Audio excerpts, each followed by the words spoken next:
अस्सलाम वालेकुम स्टूडेंट्स, मैं हूं आपका टीचर मुजम्मिल हसन गुरेजा। आज हम स्टार्ट करेंगे एफएससी मैथमेटिक्स फर्स्ट ईयर का चैप्टर नंबर 10 है ट्रिग्नोमेट्रिक आइडेंटिटी। चैप्टर का नाम है एक्सरसाइज है 10.4। नीचे मैंने अपना WhatsApp number, Viber number, email address, अपनी वेबसाइट का एड्रेस, यूट्यूब का शॉर्ट यूआरएल, अपनी फेसबुक पेज का यूज़र नेम और साथ में मेरा यूट्यूब चैनल जो है उसका मैंने शॉर्ट यूआरएल लिख दिया। अगर आपको कोई प्रॉब्लम हो तो हम मुझसे कॉन्टैक्ट कर सकते हैं। और प्लीज़ जब आप मेरी ये वीडियोज़ देखें इसको लाइक और शेयर करना मत भूलिए और मेरे चैनल को सब्सक्राइब करें। स्टार्ट करते हैं जी। क्वेश्चन नंबर 5 का फर्स्ट पार्ट है, एक्सरसाइज 10.4 है। क्वेश्चन दिया गया जिसको कि हमने प्रूव करना है। क्वेश्चन है जी कि कॉज ऑफ 20 डिग्री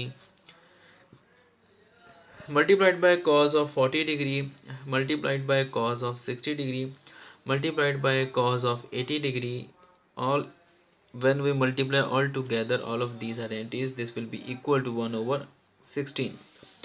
ठीक है जी। तो हमने क्या करना है, अब लेफ्ट हैंड साइड लेते हैं और इसको हमने प्रूव करना है कि वो इक्वल है राइट हैंड साइड के।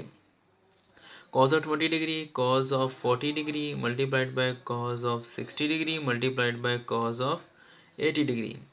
ठीक है जी। अब इसमें से हमें पता है कि कॉज ऑफ 60 डिग्री जो है वो किसके इक्वल आता है, वो आपने चैप्टर नंबर 9 के अंदर इसकी जो वैल्यू पढ़ी और वो इक्वल है 1/2 के। कॉज ऑफ 60 उसकी जगह पर हमने उसकी वैल्यू रख दी। बाकी हमने पढ़ी नहीं हुई, बाकी हमने इनको अभी यूज़ करना है, सॉल्व करना है। सॉल्व करके फिर इसको यूज़ करेंगे। Therefore cos of 60 is equal to 1/2। ये आपने जो चीज़ है, जो फार्मूला आपने यूज़ करना है वो साथ साथ लिखते जाना, या साइड पर लिखते हैं, यहाँ पर लिखते हैं, लेकिन आपने ये लिखना लाजमी है। ठीक है जी। ये 1/2 हम बाहर ले आते हैं, कांस्टेंट है। पीछे का बचता है cause of 20 degree cause of 40 degree multiplied by cause of 80 degree. अब यहाँ पर एक आइडेंटिटी यूज़ की जाएगी जो कि आपने पढ़ी भी हुई है, और वो इक्वल है जी के 2 cos of alpha cos of beta equal होता है किसके, cos of alpha plus beta और plus cos of alpha minus beta के इक्वल आता है। जब आपने इस तरह कोई आइडेंटिटी वगैरह या फार्मूला वगैरह लिखना है, साथ में देयरफॉर लिख देना है, या आप ये लिख देंगे यूजिंग, दोनों भी लिख सकते हैं, आपकी मर्ज़ी है। अच्छा जी। यहाँ पर अब अल्फ़ा से मुराद इन दोनों को हम यूज़ करते हैं पहले। ठीक है। अल्फ़ा से मुराद 20 है और बीटा से मुराद क्या आ रहा है 40। Alpha is equal to 20 and beta is equal to 40 degree है। ठीक है। तो करते हैं स्टार्ट जी। 1/2 एज इट इज़ आ गया। अब यहाँ पर देखा जाए तो 2 नहीं है हमारे पास, ये 2 हमने लेकर यहाँ पर फार्मूले के अंदर 2 आ रहा है, 2 cos of alpha cause of beta. यहाँ पर 2 नहीं है, यहाँ पर क्या आ रहा है, यहाँ पर 1 आ रहा है। ठीक है जी। तो ये हम किस तरह लेकर आएंगे, हम इस तरह लेकर आते हैं कि हम 2 के साथ मल्टीप्लाई और डिवाइड कर देते हैं। ये डिवाइड कर दिया 2 से, यहाँ पर मल्टीप्लाई कर दिया। ये वाला 1/2 एज इट इज़ है, 2 से डिवाइड कर दिया, 2 से मल्टीप्लाई कर दिया, तो क्या आ जाएगा cause of 20 degree cause of 40 degree. अब देखें ना, 2 से 2 कटेगा तो पीछे क्या बचा 1, यहाँ पर भी क्या है 1 है। तो हमने बेशक इसको मल्टीप्लाई डिवाइड कर दिया, लेकिन ये चीज़ वही की वही रहती है, चेंज नहीं होती है, इक्वालिटी होल्ड करती है। ठीक है जी। कॉज ऑफ 80 डिग्री आ गया लास्ट पे। अच्छा, ये दोनों मल्टीप्लाई हो जाते हैं, 1/4 आ जाएगा। अब यहाँ पर हमने क्या लगाना है फार्मूला, देखें 2 की जगह 2 आ गया, कॉज की जगह कॉज, अल्फ़ा की जगह पर क्या आ रहा है 20 डिग्री, फिर कॉज की जगह कॉज आ रहा है और बीटा की जगह पर क्या आ रहा है 40 डिग्री। अब हमने ये यहाँ पर अगर ये सारा इसके इक्वल आ सकता है, ठीक है, सिर्फ अल्फ़ा और बीटा की वैल्यू लगा सकते हैं हम, तो इसलिए हम यहाँ पर लिख सकते हैं कि ये वाला जो फार्मूला है बिल्कुल सेम है ना, सिर्फ 20 और 40 का फ़र्क है, तो ये भी इसके इक्वल आएगा। करते हैं स्टार्ट जी। ये सारे का सारा इसके इक्वल है, क्या आएगा जी cos of alpha plus beta. Alpha क्या आ रहा है 20 और बीटा क्या आ रहा है 40, तो 20 + 40 आ गया। ठीक है जी। फिर इसके बाद plus cos of alpha minus beta है, जैसे ही आ रहा है अल्फ़ा और बीटा की वैल्यू वैसे रखनी है, 20 - 40। यहाँ पर अगर आप इनको चेंज भी कर देंगे तो फ़र्क नहीं पड़ेगा, लेकिन मैथमेटिकली चीज़ ये गलत होगी, क्योंकि अगर अल्फ़ा पहले लिखा तो अल्फ़ा की वैल्यू लिखनी है, बीटा लिखेंगे तो बीटा की वैल्यू भी लिखनी है। लेकिन अगर गलती हो भी जाए आपसे, आपको ना पता चले, तो फिर भी आपका क्वेश्चन गलत नहीं होगा। ठीक है। उसकी वजह क्या है वो मैं आगे बता देता हूँ आपको। 1/4 कॉज ऑफ कितना आ जाएगा जी 60 डिग्री प्लस, अब यहाँ पर क्या आएगा कॉज ऑफ -20 डिग्री, क्योंकि 40 बड़ा है उसके साथ माइनस आ रहा है, तो इसलिए यहाँ पर भी माइनस आएगा। ठीक है जी। आगे क्या आ जाएगा जी कॉज ऑफ 80 डिग्री। अच्छा, मैंने आपको कहा कि गलत बेशक आप लिख भी दें इसको 40 इधर 20 इधर, फिर भी आपका क्वेश्चन गलत नहीं होगा। उसकी वजह क्या है कि कॉज ऑफ माइनस थीटा जो होता है वो किसके इक्वल होता है, प्लस कॉज ऑफ थीटा के इक्वल होता है। तो इसलिए आपकी वो गलती जो होगी वो असरअंदाज नहीं करेगी क्वेश्चन के ऊपर। ठीक है जी। क्योंकि ये वाला माइनस क्या बन जाएगा, इस आइडेंटिटी को यूज़ करते हुए वो प्लस बन जाएगा। ठीक है। और अगर आप इसको चेंज कर देंगे, 40 इधर लिख दिया और 20 इधर लिख दिया, तो फिर तो वैसे ही प्लस आ जाना है, लेकिन वो मैथमेटिकली चीज़ गलत है। अब यहाँ कॉज ऑफ 60 की वैल्यू कितनी आती है, वो आपको पता है कि 1/2 आती है। यहाँ पर लिखने के therefore cos of 60 degree is equal to 1/2 आता है, plus cos of 20 degree into cos of 80 degree. अब यहाँ से 1/2 कॉमन करना है। आपको पता है जब कॉमन करते हैं 1/2 तो फिर यहाँ पर 2 आ जाता है। वो किस तरह आता है, बहुत सारे स्टूडेंट्स को नहीं पता होती ये चीज़। हम ये करते हैं कि 2 से मल्टीप्लाई 2 से डिवाइड कर देते हैं, ठीक है।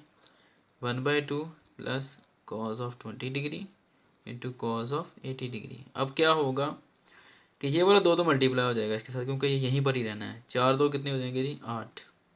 ये वाला 2 अंदर मल्टीप्लाई हो जाएगा, क्या आ जाएगा 2/2 जमा 2 को इसके साथ मल्टीप्लाई करेंगे कॉज ऑफ 20 डिग्री और कॉज ऑफ 80 डिग्री आ जाएगा, ठीक है जी। तो 1/8 क्या आ जाएगा, 2 से 2 कट गया, 1 बचा, जमा 2 कॉज ऑफ 20 डिग्री और कॉज ऑफ 80 डिग्री, ठीक है जी। अगर आप इसके बाद डायरेक्टली भी ये लिखना चाहते हैं, ये 2 स्टेप नहीं लिखना चाहते, तो आपकी मर्ज़ी है। मैंने सिर्फ आपको ये इसलिए बताया है ताकि आपको पता चल जाए कि जब हम 1/2 को कॉमन करते हैं तो ये 2 यहाँ पर कैसे आता है, ठीक है। उन स्टूडेंट के लिए स्पेशली जिनको पता नहीं है ये चीज़। अब मैं नेक्स्ट पेज से स्टार्ट करता हूँ, बल्कि अभी पेज पढ़ा थोड़ा सा। 1/8 इस कॉज ऑफ 80 को मल्टीप्लाई कर दें, 1 के साथ 1 के साथ जब कॉज ऑफ 80 को मल्टीप्लाई करेंगे तो ये एज इट इज़ ही आ जाएगा, और इसके साथ मल्टीप्लाई करेंगे तो क्या आएगा कॉज ऑफ 20 डिग्री, और ये इसके साथ आएगा तो क्या आ जाएगा कॉज ऑफ 80 डिग्री आ जाएगा। मैं नए पेज से स्टार्ट करता हूँ। अच्छा जी, अब आ गई है, अगर मैं नए पेज पर लिख लिया इसको, 1/8 एज इट इज़ आ गया जी, ठीक है। अब यहाँ पर हम फार्मूला एक यूज़ करते हैं, वो वही है जो आपने पढ़ा हुआ है पीछे, cause of P plus Q वाला, ठीक है। कि जब सम आता है तो हम उसको किस तरह सॉल्व करते हैं, ठीक है जी। तो करते हैं start.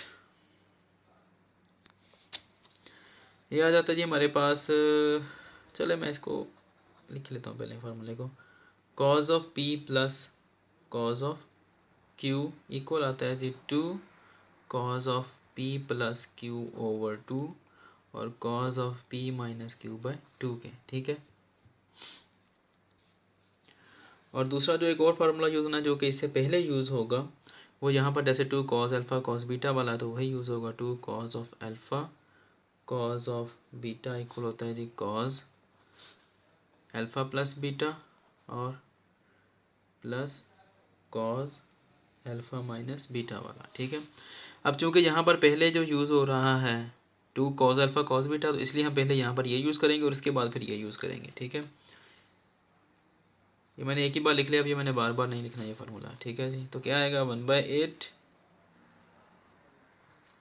Cause of 80 degree plus, अब 2 की जगह पर 2 आ रहा है, यहाँ पर देखें कॉस की जगह कॉस, अल्फ़ा की जगह पर 80, फिर कॉस की जगह पर कॉस और बीटा की जगह पर 20 आ रहा है। अब यहाँ पर अल्फ़ा किसके इक्वल आ रहा है देखा जाए 80 डिग्री के, और बीटा जो आ रहा है वो किसके आ रहा है 20 डिग्री के इक्वल आ रहा है, ठीक है। तो ये क्या आ जाएगा हमारे पास, अब कॉज ऑफ, इसकी जगह पर हमने क्या लिखना है, अब ये वाला हिस्सा लिखना है, ये वाला हिस्सा, ठीक है जी। Cos of alpha plus beta क्या आ जाएगा, अल्फ़ा से मुराद 80 डिग्री प्लस बीटा से मुराद 20 डिग्री, फिर उसके बाद प्लस, फिर क्या आ जाएगा जी cos of alpha minus beta, फिर क्या आ जाएगा जी 80 माइनस 20 डिग्री, 1/8 ऐसी टी सी रहेगा जी। कॉज ऑफ 80 डिग्री आ गया, और उसके बाद ये कितना आ जाएगा जी 100 डिग्री प्लस, अब ये कितना आ जाएगा जी कॉज ऑफ 60 डिग्री, ठीक है। कॉज ऑफ 60 की वैल्यू फिर यहाँ पर अप्लाई हो जाएगी, पीछे ये 2 चीज़ें बचेगी। अब ये देखें वही चीज़ है जो मैंने फार्मूला ऊपर लिख दी है, कॉस की जगह पर कॉस, पी की जगह पर पी प्लस, फिर उसके बाद कॉस की जगह पर कॉस और क्यू की जगह पर क्या आ गया 100, ठीक है। अब यहाँ पर पी क्या आ रहा है, यहाँ पर लिख लेते हैं चलें, पी से मुराद क्या आ रही है जी 80 डिग्री, और क्यू से क्या मुराद आ रहा है 100 डिग्री, ठीक है जी। 1/8 क्या आ जाएगा, cos P plus cos Q है तो क्या आएगा 2 cos P plus cos Q किसके इक्वल है 2 cos of P plus Q over 2 cos of P plus Q, यानी कि 80 प्लस 100 ओवर 2। उसके बाद फिर multiplied by cos of P minus Q by 2 है, मतलब क्या आएगा, पी से मुराद क्या है 80 डिग्री माइनस 100 डिग्री ओवर 2, ये वाला प्लस कॉस ऑफ 60 किसके इक्वल है 1/2 के, ये आपको पता है। तो 1/8 और उसके बाद क्या आ जाएगा जी 2 कॉस ऑफ कितना आएगा जी 180/2, कॉस ऑफ ये कितना आ जाएगा जी, इसमें से माइनस काट देते हैं -20/2, और प्लस 1/2 आ गया एज इट इज़। ठीक है, अब आपको ये पता है कि इन दोनों को जब कैंसिल करेंगे तो आंसर क्या आता है हमारे पास, 90 डिग्री आता है। और कॉज ऑफ 90 कितना होता है, ये आपको पता है कि वो 0 होता है। तो क्या देगा जी, 1/8 टू कॉज ऑफ 90 डिग्री, ये कितना आ जाएगा जी, कॉज ऑफ -10 डिग्री आ जाएगा, और उसके बाद प्लस 1/2 आ जाएगा। अब ये जितना मर्जी है, -10 है, 50 है, 100, जो मर्जी है, लेकिन चूंकि ये 0 हो रहा है और ये इसके साथ मल्टीप्लाई हो रहा है, तो उसकी वजह से क्या हो जाएगा, सारे का सारा 0 हो जाएगा। ये 0 आ गया यहाँ पर, कॉज ऑफ 90 0 लिखते बेशक कि cos of 90 degree is equal to 0 आ रहा है, और कॉज ऑफ -10 इसके साथ मल्टीप्लाई हो रहा है जी, और प्लस 1/2 आ गया। अब ये वाला सारे का सारा ऐसा 0 हो जाएगा हमारे पास, तो हम 0 लिखेंगे प्लस 1/2। तो ये क्या आता है, 0 चूँकि एडिटिव आइडेंटिटी है, तो ये इसके साथ जब ऐड होगा तो क्या रहेगा, सिर्फ 1/2 ही रहेगा। और 8 2 कितने होते हैं, 16। ये आता है ये हमारा आंसर, ये जो कि हमने प्रूव, ये हमारी राइट हैंड साइड है जो कि हमने प्रूव करनी थी। उम्मीद है कि आपको समझ आ गई होगी। यहाँ पर कह सकते हैं कि लेफ्ट हैंड साइड जो है इक्वल है राइट हैंड साइड से। अगर आपको कोई चीज़ का प्रॉब्लम हो, कोई चीज़ समझ ना आ रही हो, तो हम मुझसे कॉन्टैक्ट कर सकते हैं। अब इंशाल्लाह नेक्स्ट वीडियो में आपसे मिलता हूँ, तब तक के लिए अपना ख्याल रखिएगा, मुझे तो हमें याद रखें। और अगर किसी चीज़ का कोई प्रॉब्लम हो तो बिला झिझक कॉन्टैक्ट कर सकते हैं। और जब आप मेरी वीडियोस देखें तो उनको लाइक और शेयर करें, और साथ में मेरे चैनल को सब्सक्राइब भी करें। अल्लाह हाफ़िज़।